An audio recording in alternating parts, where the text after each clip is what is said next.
विद्यार्थी मित्रांनो, तर आपण आज मराठी विषयांतर्गत एक उपक्रम घेणार आहोत आणि आपल्या उपक्रमाचे नाव आहे शब्द एक वाक्य अनेक.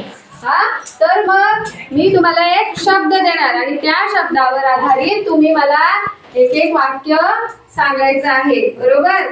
तर या तुम्ही प्रत्येकाने सांगितलेल्या वाक्यांमुळे काय होईल, एक पॅराग्राफ तयार होईल, परिच्छेद तयार होईल आणि त्यामुळे आपल्याला त्या परिच्छेदाचा निबंध लिहिण्यासाठी उपयोग होऊ शकतो. तर चला आपण या आपल्या वर्गातील चित्रांचा त्याच्यासाठी उपयोग करू.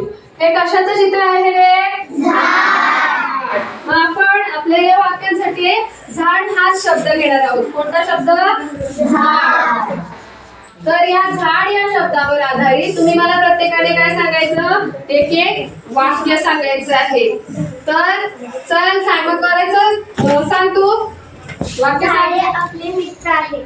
झाड आपले मित्र आहेत. चल सांग. झाडापासून भाज्या मिळतात. झाडांपासून आपल्याला भाज्या मिळतात. झाडापासून आपल्याला सावली मिळते. झाडांपासून आपल्याला सावली मिळते.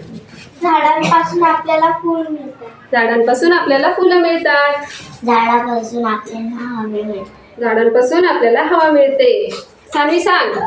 झाडांपासून आपल्याला फळं मिळतात. झाडांपासून आपल्याला फळं मिळतात. झाडाच्या पानांपासून कागद तयार होतो. छान.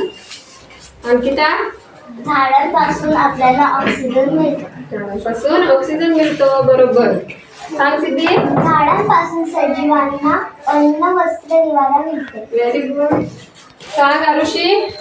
झाडांच्या पाना फुलांपासून घरच्या पूजेसाठी किंवा सजावटीसाठी उपयोग होतो. खूप छान.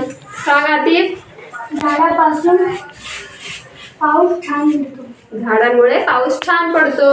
सांग मोहम्मद. झाडांपासून आपल्यालाही घर बांधायला मदत होते. झाडांपासून घर बांधायला मदत होते. सांग दीक्षांत. झाडांपासून आपल्याला औषधं मिळतात. झाडांपासून औषधे मिळतात. श्रावणी. झाडांपासून आपल्याला शोभेच्या वस्तू तयार करता येतात. छान. तर अशा पद्धतीने तुम्ही अशी प्रत्येकाने अनेक वाक्य सांगितली, बरोबर. शब्द एकच होता, झाड हा एकच शब्द होता, पण त्याच्यातून तुम्ही प्रत्येकाने वेगवेगळी वाक्य सांगितली. मग झाड या शब्दावर आपल्याला वेगवेगळी माहिती मिळाली.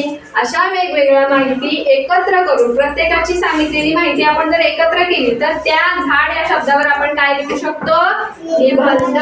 मग असा कोणताही शब्द आपण घेतला आणि तुम्ही जर प्रत्येकाने वेगवेगळी वाक्य त्यावर लिहिली तर आपण निबंध सहजपणे लिहू शकतो, बरोबर ना.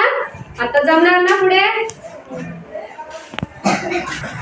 तर आता तुम्ही जेवढी वाक्य सांगितली त्या वाक्यांवरून आपल्याला असं समजतं की झाडांमुळे आपल्याला कितीतरी फायदे मिळतात, बरोबर. म्हणून हे सगळे फायदे मिळण्यासाठी किंवा आपलं जीवन सोयीस्कर होण्यासाठी आपण काय केलं पाहिजे रे? झाडे